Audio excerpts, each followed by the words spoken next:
अस्सलामु अलैकुम वरहमतुल्लाहि वबरकातुहू। जो ख़वातीन हाथों में चूड़ियाँ नहीं पहनती हैं या फिर मेहंदी नहीं लगाती हैं, तो क्या उनका चूड़ी न पहनना और हाथों पर मेहंदी न लगाना ये गुनाह है? सुना है कि जो चूड़ियाँ नहीं पहनती हैं या फिर हाथों पर मेहंदी नहीं लगाती हैं, तो ऐसी खातून के हाथ का बना हुआ खाना खाना भी हराम है।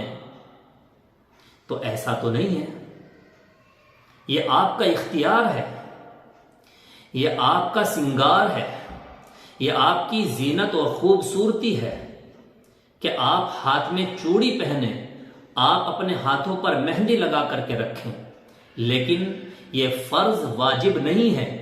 अगर कोई खातून चूड़ी नहीं पहनती है या फिर हाथों पर मेहंदी नहीं लगाती है तो गुनाह नहीं है और उसके हाथ का बना हुआ खाना खाना भी जायज है, और ऐसी कंडीशन में उनकी नमाज भी जायज है, दुरुस्त है, नमाज भी हो जाएगी।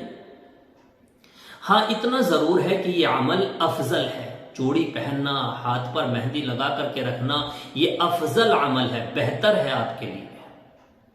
क्योंकि एक मर्तबा हुजूर अकरम सल्लल्लाहु अलैहि वसल्लम ने एक खातून का हाथ देखा कि उनके हाथ पर मेहंदी लगी हुई नहीं थी, तो आपने उसको तंबीह फरमाई और फिर एक जगह इरशाद फरमाया कि मर्दों को औरतों की मुशाबहत से मना फरमाया और औरतों को मर्दों की मुशाबहत से मना फरमाया। इसलिए आपके लिए बेहतर और अफजल अमल है कि आप चूड़ियां पहन कर रहें, हाथों पर मेहंदी लगा करके रखें, लेकिन हाथों पर मेहंदी लगाना, चूड़ी पहनना ये फर्ज वाजिब नहीं है, गुनाह नहीं है। आपकी नमाज भी हो जाएगी और आपके हाथों का बना हुआ खाना खाना भी जायज और दुरुस्त है। इसी तरह की मजीद मालूमाती वीडियोस देखने के लिए हमारे चैनल को आप सब्सक्राइब कर लीजिए, दुआओं में याद रखिए और इस क्लिप को ज्यादा से ज्यादा शेयर जरूर करें। अस्सलामु अलैकुम वरहमतुल्लाहि वबरकातुहू।